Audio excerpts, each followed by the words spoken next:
So much of the time when we pray and we teach people about faith, it's to get something. If you had more faith, you could get this. You had big faith, you could believe God for this. And you could get this, that thing that you really want. You could have that. Great faith, Jesus is trying to show us, is more like becoming a great person. Because great people tend to attract great spouses. Great people tend to have great friends. Great people tend to get recruited for great jobs, meaningful work. Let me ask you a question. If you could be married to the number one supermodel in the world, all right? And I had guys or girls up here, right? Number one supermodel in the world, and they were like an 11, a 12 on the list, and they just, everywhere they walked, people would turn their heads and stare and the whole thing. And yet they were arrogant and selfish and rude and ungrateful people. But man, they were hot, right? Or you could marry an average person who was loving and kind and, man, generous and, boy, just able to be selfless and serving. Now, some of you, it's a struggle in you. I don't know, it'd be pretty, right? The idea is that we understand this principle that, hey, the character of the person, the faith that's in you. Lord, don't give me more faith so I can get what I want. God, give me more faith to become a great person.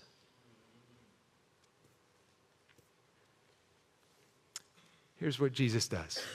He gives us some teaching here. Let me give you the first point of the teaching. He's re-emphasizing, right, what we already know. Sin sucks. You didn't have to come to church today to find that out, because I can ask you a question. How many of you have ever sinned and you wished you wouldn't have? And you go, oh my, that hurt, that sucked, that was bad. And even before the consequences come, you come to the place where all of a sudden you're paying for that, right? Jesus said to his disciples, there will always be something that causes people to sin. It's part of being human. Always something that causes people to sin. It's just human nature. There's something that entices us, that extra piece of cake, that donut sitting there. Nobody around but you and your phone, and you're like, right? Or you're kind of just stuck there. I'm driving down to Spokane, and that freeway's pretty open. It's kind of nice, and the speed limit is, anybody know what the speed limit is? Don't tell me la, la, la, la, la, because I just pretended like it was whatever I was going. Nobody there, just me all by myself. It didn't require anybody else to help me sin. Binge watching, show that's probably a little, whatever. Impulse buying, something that I really can't afford. Venting my anger online anonymously, Fred the Clown. Right? Nobody enticed him, just, I bet you can think of things that it doesn't take anybody else to help you. Just the fact that it's the opportunity is there. You send anybody want to? The last hour didn't either. But that thing that comes in your head, it doesn't require anybody else. It's all by yourself. But look what Jesus says. He goes on. But anyone who causes them to sin is in for trouble. But anyone who causes them to sin is in for trouble. The ESV says, temptation to sin are sure there, but woe to the one through whom they come. But woe to the one through whom they come. Woe is an interesting word. It's kind of a good Bible word, woe. I had to look this up. I've heard the word before, but I didn't know if I was pronouncing it correctly. Onomatopoeia. Did I say that right? Onomatopoeia. For you that aren't English majors like me, onomatopoeia is the description of a word that sounds like what it means, like crash, right? Sizzle, right? Woe is an onomatopoeia. Whoa. Whoa. You did what? Whoa. Whoa, whoa, it is deep judgment and whoa. Things have hit you, you've gone, oh. Think of this. There's greater warning for those who cause others to sin than those who sin themselves. When your kid comes home playing with their friends, Dad, Mom, I saw a naked girl. What? Yeah, Joey showed me on his phone. What? Next, you're on your phone. Give me Joey's number, Joey's mom's parents' number. Hey, listen, you know what your kid showed my kid on your phone? Hey, listen, what are you going to do? You get hot. Whoa. If it's the mom that makes the call, woe to that other mom. It's going to be ugly. You just wrecked my little innocent boy. How in the world? Whoa. Think about this. There was a time when there was only one thing that would entice you. It's only one. It wasn't like there was cake and donuts and unlimited internet and TV and all. There's just one thing. Way back in the garden, God said, hey, knock yourself out. It's all yours. Just don't eat of this onion. It really was an onion. Some of you think it's an apple, but no, it's an onion. It's the worst vegetable ever come out of the ground. The fruit of the knowledge of good and evil. Don't touch that. Don't touch that. I wonder how long it was, Adam and Eve, going through the garden, they're naming the animals, they're taking care of stuff, and everything. They walk by that, oh, there's that thing. Yeah, don't touch it. Okay. Well, there it is again. I wonder what that, no. You know the feeling. You've walked by that donut many times. Oh, nope. On a diet. Nope. Nope. I'm blocking it on my thing. Nope. I mean, if you had one thing in your house that you knew would be awful for everybody, and you couldn't move it out of your house, wouldn't you build some bricks around it and block it up? And okay. I don't know why Adam and Eve just didn't, put a big fence around that tree. But it's there. And it wasn't until temptation. The snake comes along, Satan comes along. He says, hey, did God really say that you die? Did God really say that sin sucks? Did he really mean that you'll be like him?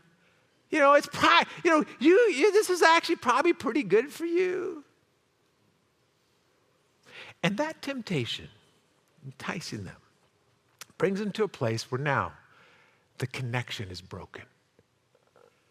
This relational intimacy between God and man, it was so cool and perfect. And many of you have felt that intimacy. You know that God is right there, that he's been with you, and you love that feeling. And you also know the feeling of when it's not there. See, nothing good happens when we're disconnected, when that death takes place. And it wasn't literal death. They didn't strike him dead with a lightning bolt. But the relationship died. Jesus says in John 15, I am the vine, you are the branches. Whoever abides in me, whoever is connected with me, who's ever with me, he'll have great fruit, great friends, great marriage. It will bear a lot of good fruit. But apart from me, it sucks. It's not good.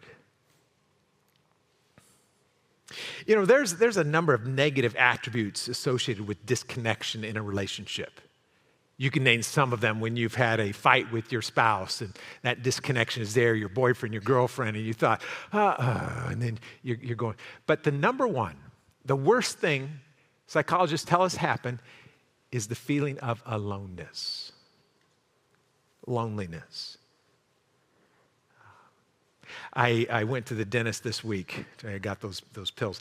I was in the chair a total of 5 hours. Yeah, 2 stents, 3 and 2, but still, that was a whoop, right? But while I'm there, I'm talking to the gal. I shared my testimony with the dentist. They're from Taiwan, so they're not as, they didn't grow up in a Christian environment. So I'm sharing things with them that are new to them, and I'm loving it. But I don't know how much of it translated with that. He is.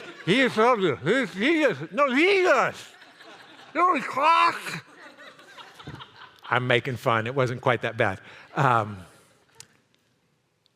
But I asked the question, would you rather experience like the pain, that terrible pain that, when they're poking that pokey thing and that it's your nerve and it's just awful, or you need a root canal, or emotional pain? Emotional pain. Without even hesitation. She says, oh, physical pain all day long. Emotional pain. Man, that's hard. That's reality. I don't even know what to do with that. Anybody remember Senator John McCain? He was a senator who died a few years back. Do you know what he did before he was a senator? And probably before that? He flew jets in Vietnam. Right? And he got shot down and was a POW for 5 years. You know those Chuck Norris movies where they're pulling out fingernails and doing all the terrible stuff to people in the torture? Here's what he says about his experience in those 5 years. This is a short little excerpt from his life. Solitary is an awful thing. It crushes your spirit, weakens your resistance more effectively than any other form of mistreatment. And you think about the kinds of physical torture they went through, and he says those 2 years in solitary were worse than any of that torture. If your child has no friends, all the kids are playing, go play. No, none of them like me. That your child never goes on a date. Everybody else is going to prom, and your child is not. As a parent, you're watching, and something inside of you is going, oh. The loneliness, the hurt. You've got to have friends.